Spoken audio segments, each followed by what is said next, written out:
for one more day. Thankfully for each of you, he'll be back on Monday. Yesterday, we heard from the President, Vice President, and other administration officials and House Republicans about our historic first step to repealing and replacing Obamacare. As they said in the Rose Garden, this isn't a victory for any one politician or political party. It's a win for the American people. Democrats always claim that they're in favor of choice when it comes to health care, which is weird to me because Obamacare is the opposite of choice. Obamacare imposed the one-size-fits-all will of so-called policy experts in Washington, D.C. on states instead of allowing those closer to the communities to tailor their health care system to the unique needs of their people. The American Health Care Act returns flexibility and accountability back to the states where they can make informed decisions about their own populations. We look forward to seeing the Senate take up the bill in short order so that we can move even closer to giving the American people the health care system they deserve. We've got a few things going on, as usual, here in the White House and across the administration. This morning's jobs report showed that the President's economic agenda of serious tax reform, slashing burdensome regulations, rebuilding our infrastructure, and negotiating fairer trade deals is adding jobs across the country. We added over 2,000 new jobs in April, and unemployment fell to a 10-year low. We especially saw expansion in the sectors of the economy the President has had a particular focus on: construction, manufacturing, and mining. We've made some very important progress over the last 10 days, realizing a bold plan for tax reform, moving the health care bill through the House, and funding our government. The President and his entire team will continue this laser focus on creating jobs for hardworking Americans and growing the U.S. economy. It's also Cinco de Mayo, an opportunity for us all to celebrate the extraordinary contributions that Mexican Americans have made and continue to make in this country. Yesterday, at the President's personal request, the Vice President joined Labor Secretary Acosta, the Mexican ambassador to the United States, and many others for a reception. The Vice President closed his remarks by echoing the President's promise to show great heart as we move forward with real and positive immigration reform, and sharing the story of his own grandparents who themselves took a chance by leaving Ireland for the land of opportunity and freedom. Finally, on a much lighter note, I wanted to make sure to note that everyone at the Department of Interior is having their first ever Bring Your Dog to Work Day, becoming the first federal department to go dog-friendly. According to Secretary Zinke, having dogs in the workplace can help reduce stress. And so if anyone is up for a field trip later, just let me know, because I'm pretty sure that everybody here could use a little stress reliever. And with that, I'll take your questions. John Roberts. Sarah, welcome to the podium. Thank you. By the way, from all of us. On the process. Does that mean you're going to be super nice today, right? On the process of getting the American Health Care Act through the Senate, there's some talk that they may have to go back to the drawing board. As you know, it was an awfully heavy lift getting the AHCA through the House. Does the President expect that the process in the Senate could be even more difficult? Look, I think that the one thing that you can be sure of is to never underestimate this President. I think he's shown time and time again when he's committed to something, it's going to get done. He's made no secret he's committed to reforming the healthcare system. You're going to see that process take place. We're not going to get ahead of the legislative process. We expect there to be some changes, but we expect the principles and the main pillars of the health care bill as it exists now to remain the same. It sounds like there could almost be wholesale changes here. And is it possible for I know that this is a little bit hypothetical because you don't know where this is going, but if the Senate makes substantial changes to what passed the House, is it ever going to get out of the conference committee? Look, again, I think that we're focused on the big principles of the health care bill: lowering cost, creating a competitive environment, flexibility, giving states the ability to make decisions within the health care system. We don't expect those things to change. Again, I feel like there will be some changes. That's part of the process, the legislative process. We fully anticipate that to play out, but we expect that the big piece of this is the fact that Obamacare is simply unsustainable. Democrats know that, Republicans know that, the American people know that. We have to have change. That's what we're going to get, and we fully anticipate that to take place. Sarah, the Senate tends to be a more deliberative body. How patient is the President on this health care bill? He obviously has other priorities that he's working on, tax reform, infrastructure. And does he feel like there's needs to be sort of an artificial deadline, perhaps, on when this bill needs to go to conference, perhaps by the 4th of July? Not necessarily. The president's focused on getting it right, not getting it fast. I think we saw the mistake that the Democrats made by trying to force and rush this through. We're taking the appropriate steps to make sure that the American people get the health care system they deserve, and that's the president's commitment, not an artificial timeline. Is it fair to say that this should be called Trump Care at this point? Again, I said this yesterday, but look, we're not focused on labels. What this president wants to be remembered for is not the name that's put on it, but the person that got rid of Obamacare and put a system in place that actually worked for the American people. That's the type of legacy he'd like to be focused on, is being the president that actually reformed health care to benefit Americans instead of to bankrupt them. And so call it what you want, but we're calling it reform, and we're calling it a system that works. Kristen? Just to follow up on the question about the timeline, John Cornyn said, Senator Cornyn said, we're not under any deadline. I heard you say in your opening remarks that you expect the Senate to take this up in short order. So are you guys on the same page in terms of the timing? Absolutely. I said we expect them to take it up, meaning take up the conversation. Again, this is a process. We haven't put a timeline or a deadline. We want to get it right, not get it fast, and that's the focus. You acknowledge it could take months. Is that okay with the president? Is he willing to wait that long?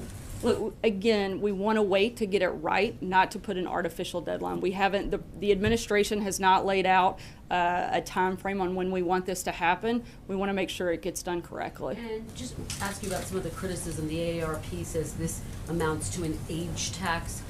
Other medical organizations have expressed concerns that those living with pre-existing conditions will in fact see their premiums go up. So can you guarantee Americans, people living with pre-existing conditions, seniors, that they won't see hikes in their premiums and what they pay for health care? One of the biggest priorities of this health care plan and this health care bill, particularly for the president, was ensuring that people with pre-existing conditions were protected. The final bill added an additional $8 billion to go a step further to provide another layer of protection and for. I understand that, but some opponents call that a Band-Aid. They say it's just not enough money.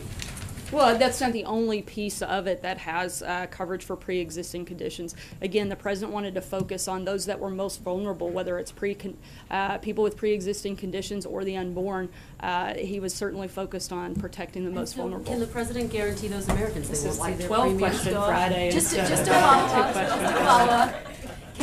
But can those with pre-existing conditions and older Americans be guaranteed that they won't see hikes in the prices they pay? That's the whole point of this bill, is to lower costs across the board, not just for those with pre-existing conditions, but to create competition so you have lower premiums, to give states flexibility. That's the entire purpose of reforming this system, is to have lower costs. So yes, that would be the goal, and certainly, again, the priority of the president. Margaret? Thank you, Sarah. Really interesting, and I thought surprising story in Politico saying that there's a plan by the Trump administration to gut the Office of National Drug Control Policy, and I'm just wondering if you could tell us, is that report correct, and why? Is the thinking to, I mean, obviously he cares about the opioid addiction problem, we've talked about that, he brought Chris Christie in the mix. What would be the reason for gutting that office, and is it to move it somewhere else? I've got a French election question also. I'll wait though. Look, my first piece of advice would never be to use Politico for a source of for your story, but in terms when it comes to the opioid epidemic, I think the president's been extremely clear this is a top priority for him. I certainly wouldn't get ahead of conversations about the budget. We haven't had a final document, and I think it would be ridiculous to comment on a draft version of something at this point. Would you loosely address the idea that he's contemplating a substantial cut to that office and to move that sort of work outside of that office? I'm not going to comment on ongoing discussions. Again, there's not a final document. When there is, we'd certainly be happy to discuss that. I think the bigger point here is the president has made very clear that the opioid epidemic in this country is a huge priority for him, something he is certainly very focused on tackling, and something that I think was ignored by the previous administration that won't go ignored in this one. Thanks. So I got France real quick. I totally might in a second. French elections, we know President Obama has a dog in the fight. Does President Trump have a dog in the fight If so, who, and if not, does he at least have a prediction on who's going to take it and whether that matters? I haven't had the opportunity to have a conversation with him about whether or not he supports any particular candidate, but I can tell you that the president will work with whoever the people of France decide to elect. That's a decision that they need to make, but the president's committed to working with leaders across the globe to combat a whole host of issues, and certainly would do that with whoever the people elect. Thanks. Could you just address what the president, I have two parts, two questions I should say, I want to preface this, not 12 though. The president's comments yesterday, does he really think that Australia's government-run universal healthcare system is better than ours? I think he was simply being complimentary of the prime minister, and I don't think it was much more than that. Okay, and then I want to ask you about this case out of Maryland. As you probably know, the prosecutors have dropped the rape charges against the two undocumented teens accused of attacking that 14-year-old classmate. This White House was vocal on that case. From this podium, Sean Spicer said that a big part of the reason the president has made illegal immigration and crackdown such a big deal is because of tragedies like this. Did this White House unfairly jump to conclusions in this case? Look, I think that we're always looking to protect the American people. Sean was speaking about what he knew at the time, and certainly I haven't had a chance to dive into the latest on that, but we will, and we'll get back to you. You want to retract anything that the White House has said so far? I'm not going to retract anything without further information in front Can of I me. follow but up on that? certainly. Have you talked to Sean, and does he have any regrets about what he said? I have not talked to Sean. He is on Navy duty, where you don't get to carry your phone around very often, I don't Never? think. So, I mean, I talk to him every day, but I haven't yet today. So Sarah, when I do, I'll certainly ask him. On that question, is there a general danger that the White House, through its rhetoric, is animating too many people to jump to conclusions against immigrants, and in the process diminishing the entire immigrant community, whether they're law-abiding or not? Not at all. The president has been incredibly outspoken against crime in any form, fashion, certainly from his joint address to his speech last week on the Holocaust Remembrance Day. Look, this is a law and order president. He's focused on restoring law and order. We've seen a spike in crime and rates starting in 2015 across the board, not just in any particular sector. I think that's why he campaigned and talked so much about needing to restore law and order in this country. It's why he's focused on securing our border, stopping drug trafficking, human trafficking. Those are things that have been a priority for him, and I think that the reason is because he places such a high value on that. And I think to call into question his rhetoric to be anything other than somebody who has condemned hate and violence in all of its forms is simply just a complete misrepresentation of not only who the president is, but of what he's said. Matthew? Thanks, Sarah. Back to healthcare. We've talked about how there will be changes in the Senate, and you've said the White House is open to that as long as the principles remain the same. I was wondering if we could get a little more specificity on specifically what principles and how they're represented in the current House bill. So, for example, is a state's ability to waive essential health benefits and the pre-existing conditions protections, that the Freedom Caucus negotiated so hard for, does that have to stay in the bill for the president to support it? Look, again, I think that the biggest piece of that is to allow states that flexibility, that the people that are closest to the people getting care are the ones helping make that decision. That has to stay. Look, I'm not going to litigate the details from here, but that's part of the legislative process and part of the ongoing discussions. But I know that it's a priority for the president as well to protect people with pre-existing conditions. Just to follow up on that, so we heard a lot of the rhetoric about repealing the Affordable Care Act being about job creation, and you cited those jobs numbers at the beginning. I think we're in month 86 straight of job growth. And we're hearing less of the talking point about Obamacare killing jobs. Does the president still stand by that this was a job killer and that that's a reason to repeal it, or has he moved on from that argument? I certainly think he stands by that comment. How do you explain the consistent growth since that act was Well, I think passed. other things have taken place. Just because one thing may be killing jobs, that doesn't mean you can't have job growth in other sectors. Primarily, the places where we saw the most growth in this jobs report were in manufacturing, coal miners, other places. So I certainly think you can have job growth even when there are job-killing regulations. Sarah, back to the comment that the President made to the Australian Prime Minister. Are you saying that he didn't mean what he was saying when he said that they have a better healthcare system? I'm saying that the president was complimenting a foreign leader on the operations of their healthcare system, and that it didn't mean anything more than that. But he Carolee? doesn't believe they have a better healthcare system? I think he believes that they have a good healthcare system for Australia. Again, that's one of the biggest things that is wrong with Obamacare. It's tried to be a one-size-fits-all, and that's the opposite of what the plan is that we're putting in place right now. It allows for state flexibility. What works in Australia may not work in the United States. So I think, again, he was complimenting the Prime Minister, and we're focused on putting a healthcare plan in place that works here. Carolee? The Pentagon said today that a Navy SEAL was killed in Somalia first in quite some time. Does the White House has a comment on that? Is the President briefed on that? Should we expect a statement from him? The president has been briefed on that. He spoke directly with General McMaster earlier today. Obviously, we first and foremost want to express our deepest condolences and our deepest appreciation for all of the men and women in the military and the ultimate sacrifice that they paid, particularly this soldier and all of the others. The president has made it certainly a major priority to protect the men and women who protect us. That's one of the reasons that he wanted to put so much emphasis on rebuilding the military, and that was a priority for him in the budget. And again, our deepest sympathies and condolences go out to all of the men and women in uniform, and particularly this family. Should we expect a statement from him? From the president?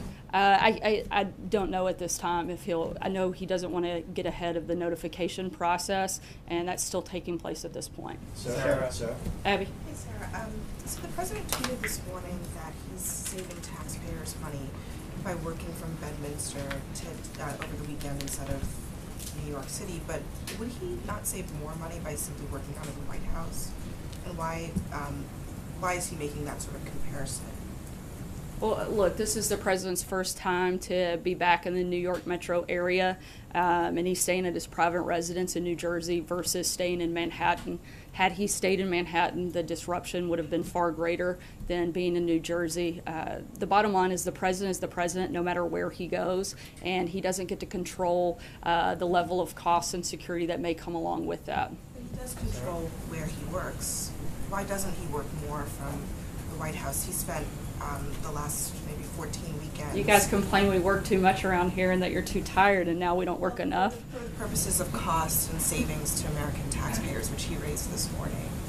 Again, this is the president's first time to go back home to the New York metro area, and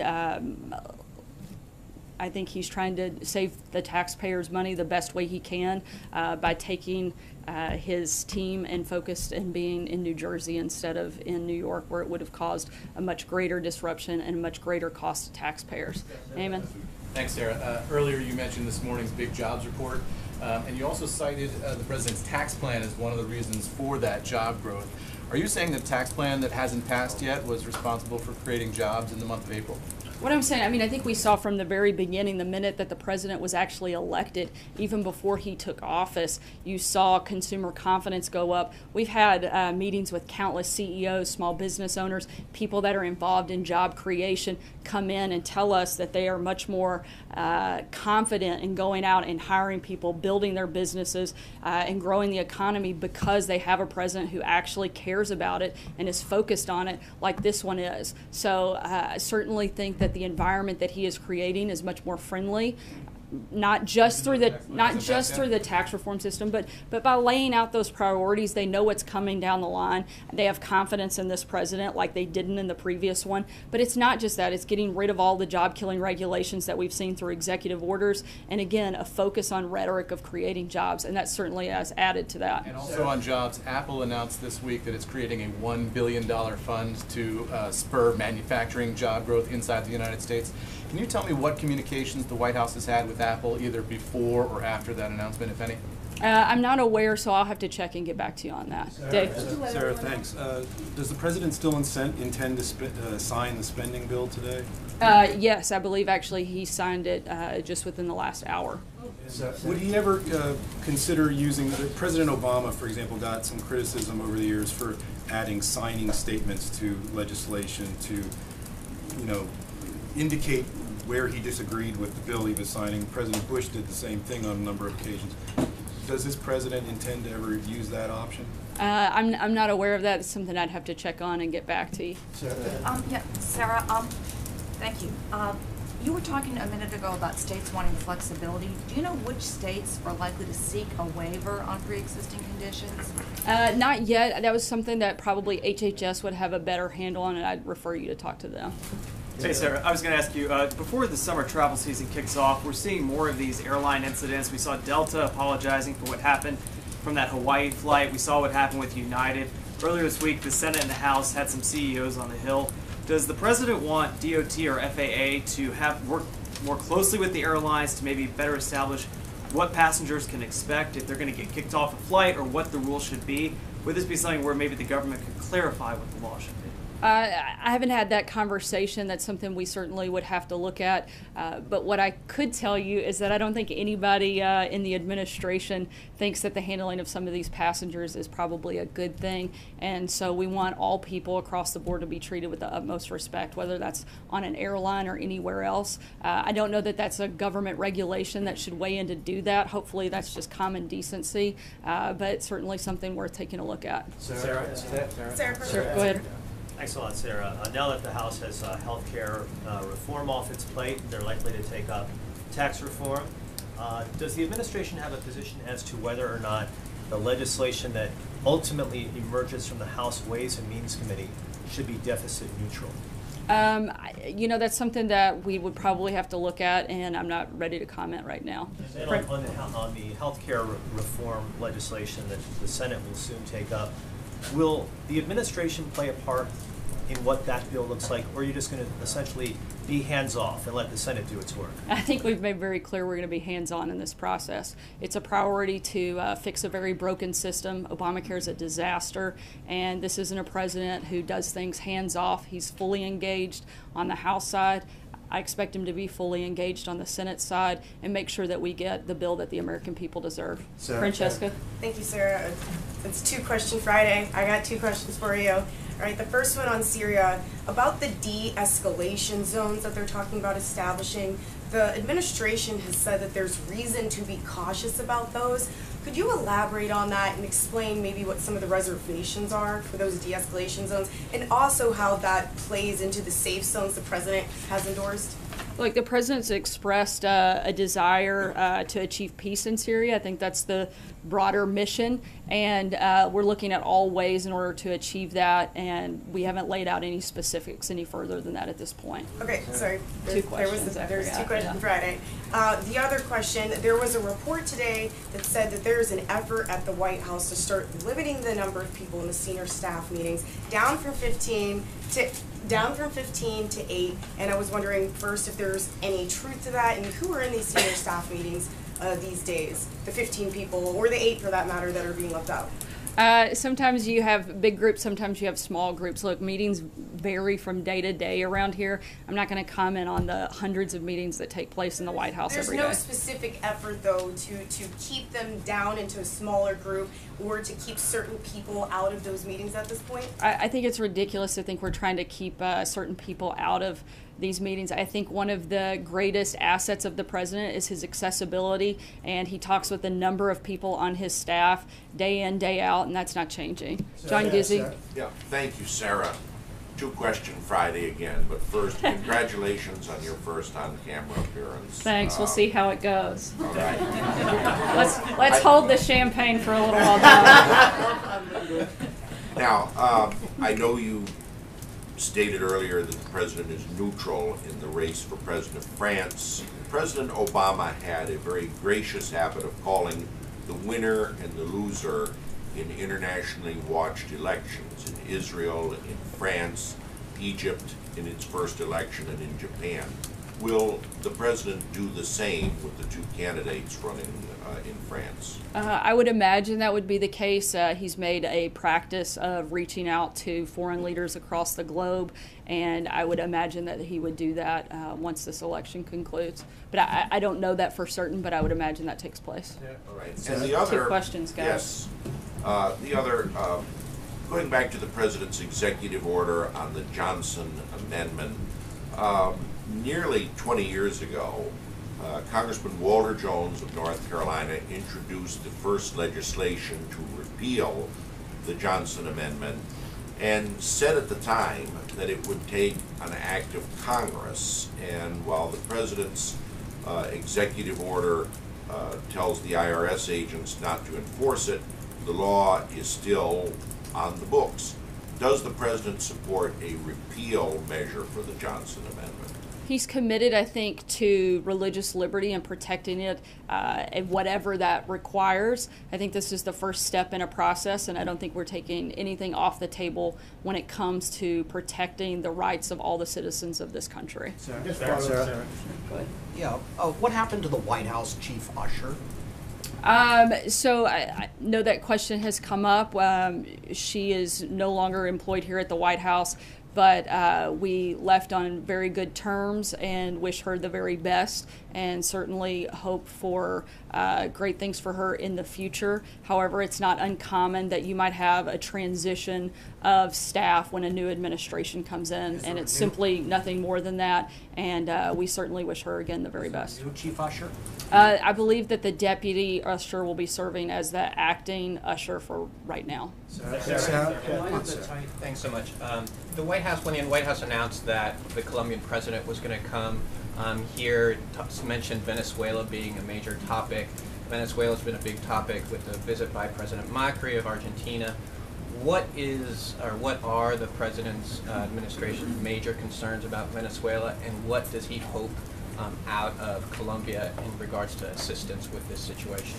I think the situation in Venezuela, some of the acts there have been deplorable, and certainly something that we're monitoring very closely in terms of specific movement or engagement that we have at this point. I can't comment any further on that right now, but something we're certainly aware of, monitoring, and keeping a very close eye on. Thank you. The president said that it's, quote, not good that Susan Rice has declined an invitation to testify on the unmasking of U.S. citizens. Does the president think that Congress should subpoena her? I think that's a question for Congress, but I do think that it's sad that she has chosen not to be transparent in this process and, frankly, not to cooperate in this process. We feel very confident that as all of this plays out, it will land on the right side of where we are, but I think it's unfortunate for her and has really no bearing for us. When in Israel, will the president meet with Mahmoud Abbas, and if so, where? And also, is he planning to take that opportunity to deliver a more formal speech about how he sees a potential peace process? I don't know if any plans for that have been made, but we'll certainly keep you guys posted. I'll take one last question. Thanks, Blake. Sarah. Let me just wrap it up then with healthcare. Yesterday you had said that it was the House wasn't waiting on the CBO. You gave the reasons why. You said today that you would like to see the Senate move in short order. However, they are waiting for the CBO to score this. So I'm just trying to figure out the timing of this. Is the White House okay with the Senate waiting for the CBO, even though it was justifying yesterday the House kind of breezing past it? I think that's something for the Senate to decide if they want to wait for that. Look, that's not something that's held us back. I think I know the gospel pretty well, and I'd say the CBO is not the gospel.